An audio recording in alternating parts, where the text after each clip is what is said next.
And we have a team of reporters spread out across the tri-state area, and we're going to start here in the Weather Center with John Elliott and the first alert forecast. A busy day, John. But Natalie, did you see what's missing? There's no rain. Not yet. So, I mean, we've got blessings to count, everybody. 79 degrees. Wind is going to be a big deal with this storm. We've had gusts in the last 10 minutes up to 46 miles an hour in the city. Again, friction, one of the contributing forces and factors there, because you're seeing these wild winds whip, and also more for the Jersey Shore. Out on the island, too, so wind is going to be an issue. That said, the National Weather Service has extended the wind advisory. It's a different kind of threshold, but we're seeing more of the area under that wind advisory. This makes sense. This morning, there were certain areas that weren't shaded. They are now. Don't forget the wind. And big headline, the yellow. Yes, that is a tornado watch. The darker shades there, those are flash flood warnings, but that speaks to the heaviest rain west of our area. Another blessing to count. So light or no rain for much of our area. You can see over my shoulder, that's the real issue, the heavy rain. Showers like this through parts of West Essex up into Passaic, Bergen, and then you see more of North Westchester. Again, I mean, we've had rain. We had some local flood advisories this morning for parts of Bergen and Orange, but the focus of this storm is still well to the west. Now, we're not done with it yet. We're going to be watching and tracking that line in our full forecast. We'll time it out, tell you what time we can expect that, and then what it means. And then we've got another big blessing to count. Forecast for the weekend looks a whole lot better. We'll talk about it. Have the rest of your forecast coming up in a bit. Right now, though, right back to Natalie. All right, John, thanks so much. And our team coverage continues as the city prepares for Debby. From the streets to the subways, precautions are underway. Our Jennifer Bisram is live at Central Park with the latest there, Jen. Hi, Natalie. We are at Central Park. We have been here for a few hours. We felt a few raindrops. The sun is peeking out a little bit, and things are pretty much calm here at this hour, but it's still unclear how long that will last. City agencies still are preparing for the worst. We have our raincoats. We're ready for the day. Not the Friday weather New Yorkers and those visiting hope for. We came from Beaufort, North Carolina just to visit, to go see some shows with the kids, but we got a storm. So what are you going to do? Well, we're supposed to drive home today, but we're going to stay another day, and we're going to just walk around the city and see some sights and, yeah, get wet. As the remnants of Debby hits our area, the New York City Emergency Management issued a travel advisory Friday for heavy rainfall and potential flash flooding. On a dry day, the MTA pumps out 13 million gallons of water out of the subway system. We're pretty good at this point. The principal issue for tonight is the threat of wind. So we're tying down equipment throughout our system. We've got the bus depots. There's a special attention making sure that there's nothing vulnerable there. We tie down equipment at construction sites. We work with the city to redirect that water away from the entrances. We sometimes raise the steps so there's more protection against flooding.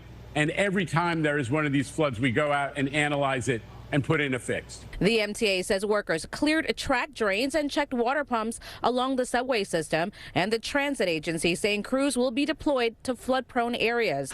State officials say at least 100 members of the National Guard are on the ready as well. Still, many at Central Park Friday morning aren't too worried. We're waiting out the storm, yeah.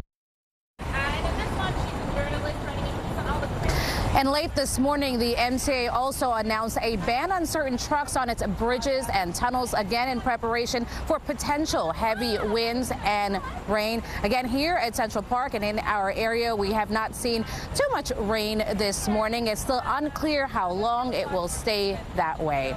We're live from Central Park. Jennifer Bisram, CBS News, New York. All right, Jennifer, thank you so much. And joining us live now to talk about how the city is preparing for this weather is Mayor Adams. Thanks so much for joining us. Thank you as well. Debby has hit, and clearly we want to be prepared.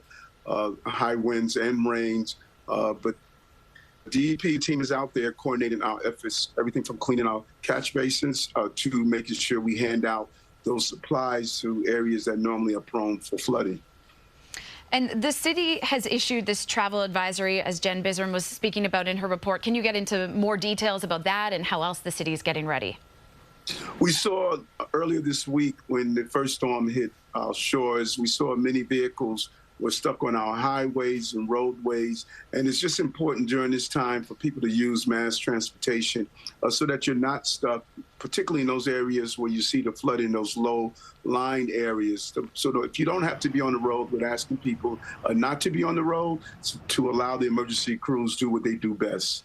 And can you also talk about how the city is ensuring all residents, especially those vulnerable populations, that they receive adequate warnings? For example, during flooding earlier this week, we saw NYPD using drones to alert people. So how is that going? You know, as I do, we are inundated with so many communications that sometimes we become numb to those communications on social media. Everyone signs up for Notify NYC, but when you use the drones, we find that it peers through all of the traditional methods of communications. People hear it and they respond. So we really targeted those areas where we had basement flooding in the past. This is a great introduction, and we're going to continue to use it to do these emergency notifications. And also on our screen right now, we're watching downed trees. So earlier this week, when storms came through, we saw trees right across the city. So with these strong winds expected today, what should people do if they're concerned about trees near their property? It's crucial that we say over and over again, sometimes we just need to ride it out. It's best to be home. And remember, the ground is soaked due to the previous rainfalls that we received. So it brings a greater level of danger. And just try not to, to walk under those large trees. But it's about taking the necessary safety steps. And that's what we're doing, being proactive as we communicate with New Yorkers. And can you talk a bit about the areas of the city that are most at risk for flash flooding, what the city plans to do about that? Yeah, it's really the traditional low-lying areas. We're seeing heavy rainfall in northern Bronx, parts of Queens. These are the areas that we see particularly a hit. And then when you're along the waterfront, and that is why we want to do early communications. And we have been doing proactive outreach throughout the years, instructing those community-based organizations to assist in making these notifications as well. So New York is notified and prepared. This way they can make the necessary adjustments. All right, Mayor Adams, thanks so much for joining us. A busy day for you ahead. Yes, stay wet, stay dry. Stay dry. There you go. Appreciate it. All right, now we're going to turn to New Jersey. Several counties there under a tornado watch as Debby moves in. And this morning, this tree came down on top of a power line in Florham Park in Morris County, burning this hole in the pavement and shutting down the road. Trees have been toppling on top of homes and cars across New Jersey this week. And then in East Orange, a tree came crashing down on 2 homes on Thursday. In Madison, dozens of trees landed on homes and cars, causing some chaos in that Morris County community. Officials say the ground is saturated from all this rain we've been getting, and that is contributing to all of these problems. So they're asking residents to keep a close eye on alerts and watches.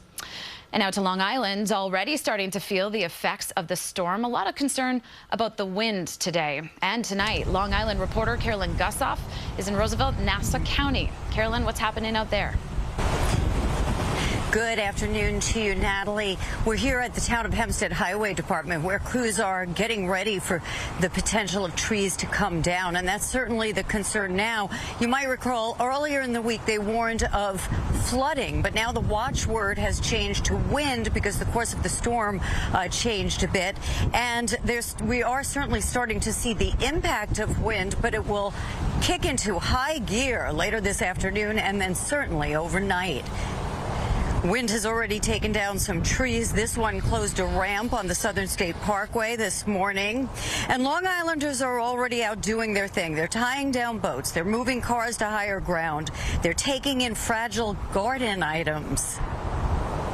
People here are prepared. They understand. Anybody that's been here for any length of time, they know park your cars up the street because we're across from a canal. And the wind will push water up on occasion when it gets strong enough. So this is what we do. It's one of the things that comes with living on Long Island.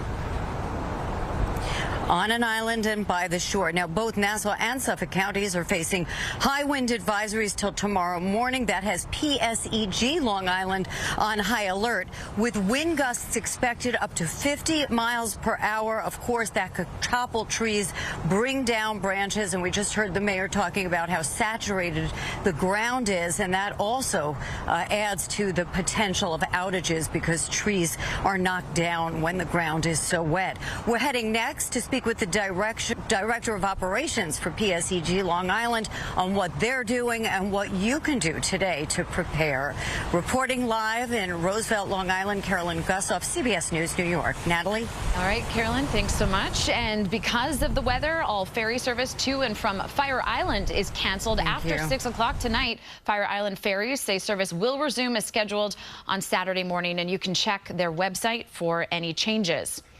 And now we're going to take a live look at the airports. LaGuardia Airport, not the best day to be traveling. Right now, LaGuardia is experiencing a delay for departures, averaging about an hour and 20 minutes. So about 350 total flights delayed there, with more than 100 cancellations.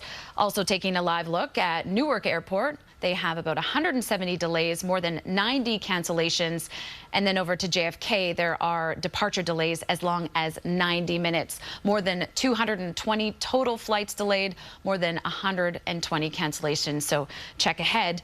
And also want to note, tonight's Yankees game against the Texas Rangers has been postponed to tomorrow. It's rescheduled to be played about 30 minutes after the 1:05 game, but tonight's tickets will not be valid tomorrow. So fans who paid for Friday's game can exchange tickets for another regular season game. And be sure to stay with CBS News New York and our First Alert weather team as we track the remnants of Debby, and we are updating the forecast constantly on CBSNewYork.com and streaming on CBS News New York. And of course, John Elliott, he'll be back with a full First Alert forecast later in the newscast.